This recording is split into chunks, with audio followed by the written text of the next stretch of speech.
प्रधानमंत्री महोदय जी ने अपने भाषण में काफी जिक्र किए कि किसने रोका, कैसे रोका, 30 सालों से कैसे ये निर्णय रोका गया। तो इसका बैकग्राउंड ये है, मेरे सत्ता पक्ष के साथियों को शायद ये बात पसंद नहीं आएगी, लेकिन इसका ऐतिहासिक बैकग्राउंड ये है कि इसकी शुरुआत भी नेहरू नाम के एक व्यक्ति ने ही किया। लेकिन घबराइए नहीं, ये वो नेहरू नहीं है जिनसे आप इतना कतराते हैं। ये उनके पिताजी मोतीलाल नेहरू जी ने एक रिपोर्ट तैयार की थी 1928 में, और उस प्रतिवेदन को उन्होंने कांग्रेस पार्टी की कार्य समिति को दिया था। वो एक समिति के अध्यक्ष थे। उसमें उन्होंने 19 मूल अधिकारों की सूची बनाई थी। 1931 में सरदार पटेल जी की अध्यक्षता में कांग्रेस अधिवेशन हुआ था कराची में। उस कराची अधिवेशन में इस प्रस्ताव को पारित किया गया और वहीं से ये शुरुआत हुई कि महिलाओं का समान अधिकार हमारे देश की राजनीति में शामिल हुआ। उसी समय one vote one citizen one value का सिद्धांत भी हमारी राजनीति में स्थापित हुआ। आपको ताज्जुब होगा ये जानकर कि जबकि इस सिद्धांत की वजह से हमारे देश में महिलाओं को वोट देने का अधिकार आज़ादी के पहले दिन से मिला, अमेरिका जैसे देश में ये अधिकार उन्हें इस अधिकार के लिए 150 साल इंतजार करना पड़ा, संघर्ष करना पड़ा। हमारे देश की राजनीतिक व्यवस्था में महिला आरक्षण लागू करना भी दुनिया में एक ऐसा ही अनोखा कदम था।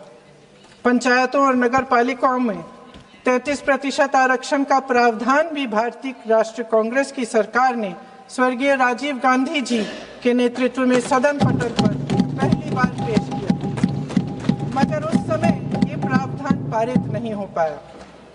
आज आदरणीय प्रधानमंत्री महोदय जी ने भी इसका जिक्र किया, लेकिन हमेशा की तरह उन्होंने आधी बात बोल दी।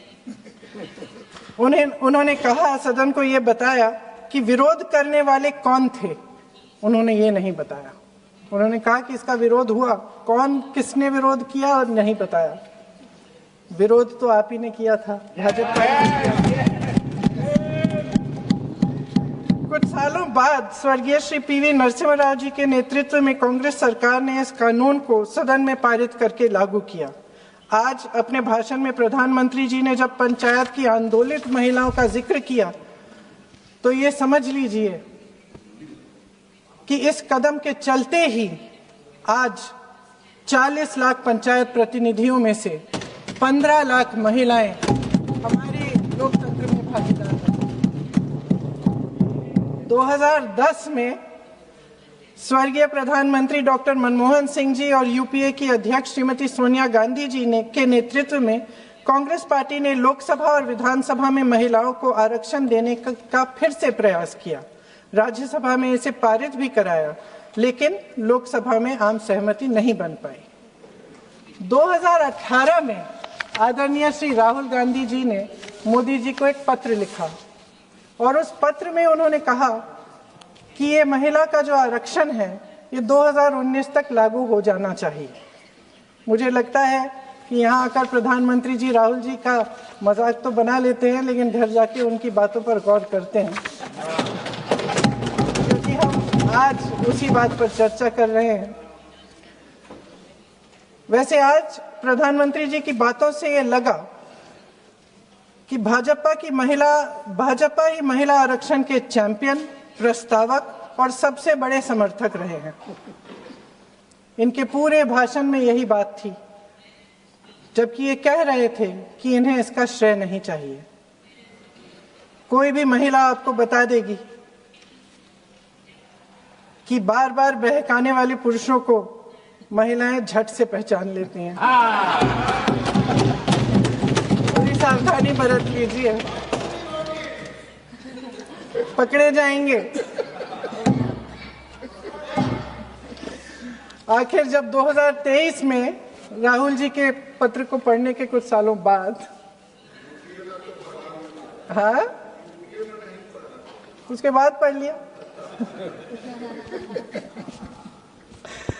आखिर जब 2023 में आदरणीय प्रधानमंत्री नरेंद्र मोदी जी की सरकार ने यह अधिनियम सर्वसहमति से पारित किया, तब भारतीय राष्ट्रीय कांग्रेस ने अपनी विचारधारा के अनुकूल इसका पूरा समर्थन किया।